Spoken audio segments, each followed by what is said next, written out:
नमस्कार माझ्या मित्रमैत्रिणींनो, महाराष्ट्र शासनाने महिला सक्षमीकरणाच्या दृष्टीने एक अतिशय ऐतिहासिक आणि मोठा निर्णय घेतलेला आहे। आपल्या राज्यातील एकल महिलांच्या म्हणजेच विधवा, घटस्फोटित किंवा अविवाहित महिलांसाठी सामाजिक, आर्थिक, शैक्षणिक आणि आरोग्यविषयक उन्नतीसाठी महाराष्ट्र सरकार एकल महिला धोरण आखत असून असे पाऊल उचलणारे महाराष्ट्र हे देशातील पहिले राज्य ठरणार आहे। या धोरणाचा मसुदा तयार करण्यासाठी सरकारने एक विशेष एकल महिला मसुदा समिती गठीत केलेली आहे।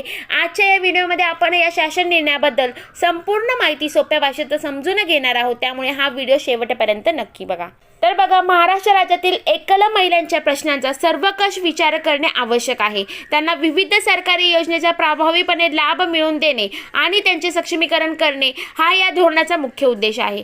अर्थसंकल्पीय भाषणात घोषित केलेल्या सध्या राज्यातील एकल महिलांचे सर्वेक्षण सुरू आहे। हे सर्वेक्षण पूर्ण झाल्यानंतर त्यांच्या कल्याणासाठी योग्य धोरण आणले जाईल। आता एकल महिला मसुदा समितीची स्थापना कशी आहे याविषयी आपण जाणून घेऊया। तर या धोरणाचा अंतिम मसुदा आणि शिफारशी तयार करण्यासाठी शासनाने 22 मे 2026 रोजी अधिकृत निर्णय जाहीर करून उच्चस्तरीय समितीची स्थापना केलेली आहे।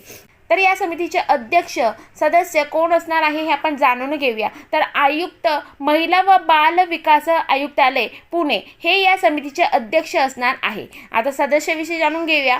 तर या समितीचे पोलीस विभाग म्हणजेच महिला व बाल अत्याचार प्रतिबंधक कक्ष, शालेय शिक्षण, समाज कल्याण, कामगार, आदिवासी विकास, कृषी आणि पशुसंवर्धन विभागाचे आयुक्त तसेच इतर उच्चपद अधिकारी सदस्य म्हणून काम पाहतील। एकूण 23 पेक्षा जास्त तज्ज्ञ आणि अधिकाऱ्यांचा यात समावेश होत आहे। तर या समितीचे मुख्य कामे काय असणार आहे, तर एकल महिलांना विविध शासकीय योजनेचे सविस्तर लाभ मिळवून देण्यासाठी धोरणाचा मसुदा तयार करणे, योजनेच्या अंमलबजावणीत आणि लाभ घेताना महिलांना येणाऱ्या अडचणी व त्रुटी यावर उपाययोजना सुचवणे, गरज भासल्यास राज्यातील एकल महिलांच्या संदर्भात काम करणाऱ्या स्वयंसेवी संस्था म्हणजे NGOs प्रतिनिधींना निमंत्रित करणे। आता आपण मुख्य महत्त्वाचे मुद्दे आपण जाणून घेऊया। तर महिला व बाल विकास मंत्री आदिती तटकरे यांच्या पुढाकाराने आणि मुख्यमंत्री, उपमुख्यमंत्री व सुनेत्रा काकी, अजितदादा पवार यांच्या नेतृत्वाखाली हे सर्वसमावेशक धोरण आखण्यात येत आहे।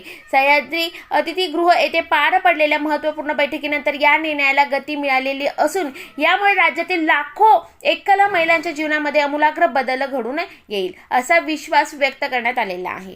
तर मित्रांनो, महाराष्ट्राला पूर्वगामी राज्य का म्हणतात हे या निर्णयावरून पुन्हा एकदा सिद्ध झालेले आहे। एकल महिलांना समाजात मानाचे स्थान आणि हक्क मिळवून देण्यासाठी हे धोरण महिलाचा दगड ठरेल। तुम्हाला सरकारच्या या निर्णयाबद्दल काय वाटते कमेंट करून नक्की सांगा। माहिती आवडली असल्यास व्हिडिओला लाईक करा। तुमच्या गरजू मित्रमैत्रिणींसोबत हा व्हिडिओ आणि आपल्या गरजू महिलांपर्यंत हा व्हिडिओ नक्की शेअर करा। अशाच शासकीय योजना व महत्त्वाच्या घडामोडीसाठी आपल्या शासकीय योजना या चॅनलला सबस्क्राईब करायला विसरू नका। धन्यवाद। जय हिंद, जय महाराष्ट्र।